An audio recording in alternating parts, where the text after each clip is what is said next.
Hey, it's Sam again. So now I'm going to talk about truth tables and how you can use truth tables to determine the truth value of a sentence.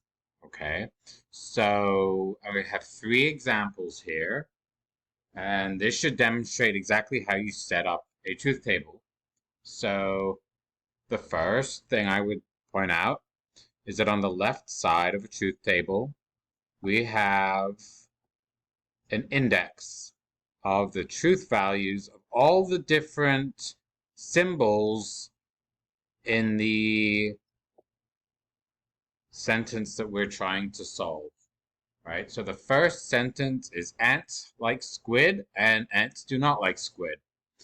And as you see, we have made P equal ants like squid. So on the left side, we're going to need to put P because P is the symbol that is contained within the sentence. And the whole sentence is P and not P. Ants like squid and ants do not like squid. P and not P.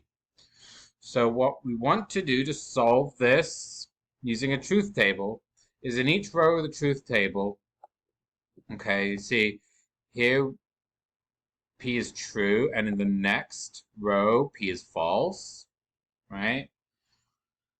Now what we can do is we can use the truth table to figure out under what conditions the sentence P and not P or any other sentence is true or false. Now, if the sentence is always true, we have something called a tautology. And a tautology is exactly that, a sentence that is always true under all circumstances. So um, we'll see what that looks like. Then there's a contradiction. A contradictory sentence is a sentence that undermines itself. Okay. And a contingent sentence is a sentence that is sometimes true and sometimes false. Right? So let's start with the first one, P and not P, and figure out what kind of sentence it is. So when P is true, okay, so over here we have the condition where P is true, then the sentence P and not P, okay, we could break it up into parts, right? So the first part of the sentence is P, okay? And that obviously is going to be true when our sentence is P and not P. Now, unfortunately, the second part of our sentence is not P, okay? And obviously, P is false, or not P is false when P is true, okay? And this sentence is saying that both P and not P have to be true at the same time. Okay, well, that is not going to be true when P is true, right? Because then not P would be false. Now let's look at the next sentence, okay? Here we have P is false. Well, the first part of the sentence here is going to be false, okay, because the first part of the sentence is P. And when P is false, then obviously P is going to be false. Now, if we look here at not P, okay, not P would be true when P is false. Unfortunately, once again, this sentence is saying that P and not P are both true, which is obviously going to be false, okay, because as we've already seen, P is false when P is false. So if we look here then, on the row that describes the sentence P and not P, we see that it is false under both circumstances, right? So we would say that this first sentence is a contradiction, right? A contradiction, again, is a statement that is always going to be false under any circumstance. And here we see the sentence P and not P is always false, which maybe shouldn't surprise you. Now we have the sentence P or not P, right? And we can use the same procedure here. So when P is true, right, then the sentence P or not P is going to be true. Because in P or not P, only one of the two parts has to be true at any one time for the whole sentence to be true. So therefore, P will be true under the circumstance where P is true. So then P or not P, right, is also going to be true when P is false. Again, because the disjunction here, the or, right, here we have an or symbol, is saying only one of the sides has to be true at once for the whole sentence to be true. And not P is true when P is false. Right? Now let's go to, this sentence then is going to be a tautology. And as I said, tautologies are sentences that are always going to be true under all circumstances. So, for instance, a tautology could be something, like P or not P, right? Ants like squid or ants do not like squid.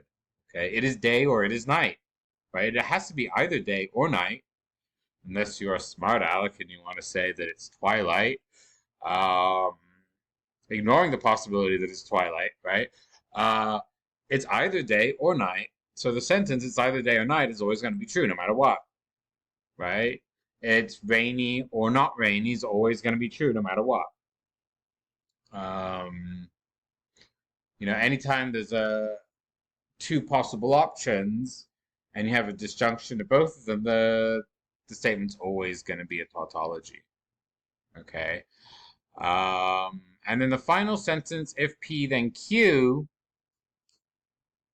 well, conditionals are always false when the antecedent is true and the consequent is false.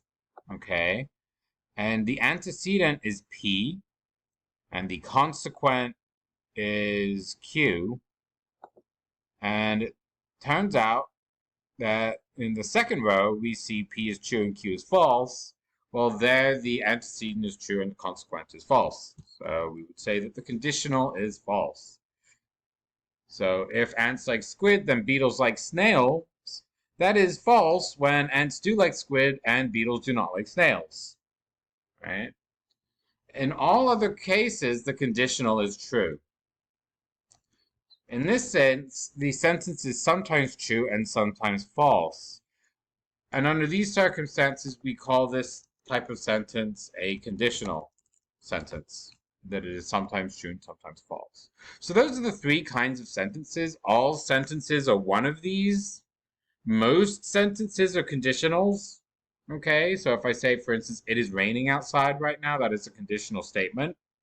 Obviously, the condition is it's true if it's actually raining outside, right?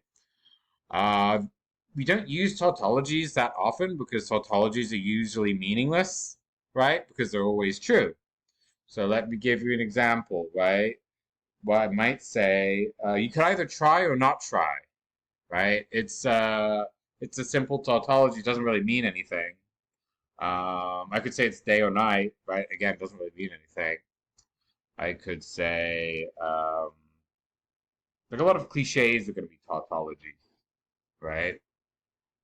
And obviously, contradictions, sentences that are always false, we don't use those as often either, because obviously, if we're trying to use a sentence to say something meaningful, we're trying to say something true, and a contradiction by definition can never be true. So we also generally don't purposefully use contradictions, right?